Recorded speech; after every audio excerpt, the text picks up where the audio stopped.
we're trying to put a list on the screen today. Yes. So we have Russia and U.S. near war. I mean, Russia's already in war, warning us, don't even fool with us. Get your planes out of Syria. And then we've seen what's happening with the banks. Trillions of dollars of collapse of the markets. And no one seems to notice that. And then we're talking about the bombs that they're firing over Israel, and Israel firing back. But I think right near the end of the blood moon, Palestine, they flew their flag over the UN for the first time in history. And they declared that Jerusalem is their capital. Do you know what I'm talking about? Yeah, it just happened yesterday. I was on the plane coming here, and I read the article about how they had this big ceremony, and the Palestinians hoisted the flag for the first time at the United Nations, and they were crying, peace, yes, peace. And I think that's what we really need to look out for next, Jim, is because last time I was here, I described we're going to have wars and rumors of wars around Israel constantly now. But I think an even greater danger of what's coming up is peace in the Middle East, because once we see that peace, because there is a push for a Palestinian state.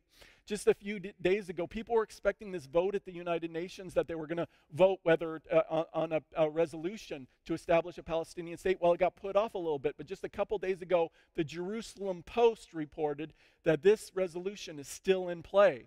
And so, but they're trying to figure out what to do. France has got this resolution and it's ready to go, but they're saying, well, maybe we can get Netanyahu and the Palestinians back together to talk. But there's this push. They want this Palestinian state, and they want it soon.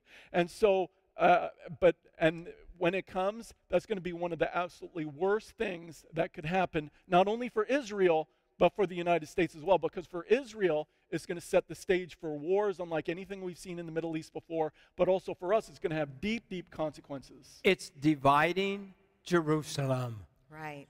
Come on, people. You know, if you've studied this at all, that we have no right to give away land of the Holy Land of Israel or Jerusalem. We can't divide it. We can't be a part of it. So people saying, well, nothing's happened. My God, what's happening every day? It's day after day after day after day.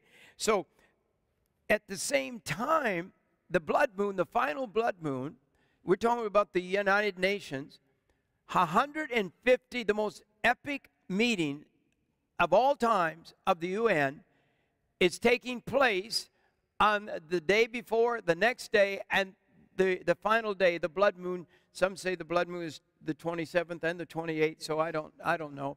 I guess it goes over 2 days. But in those days, what were they doing?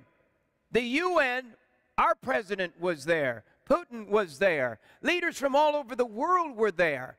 And then they, at the end of this meeting, Palestine declares that Jerusalem is their capital, and the flag is flown of Palestine. Am I right? So is this, these are epic things that have not happened before. And then on this final day of the blood moon, the Pope comes.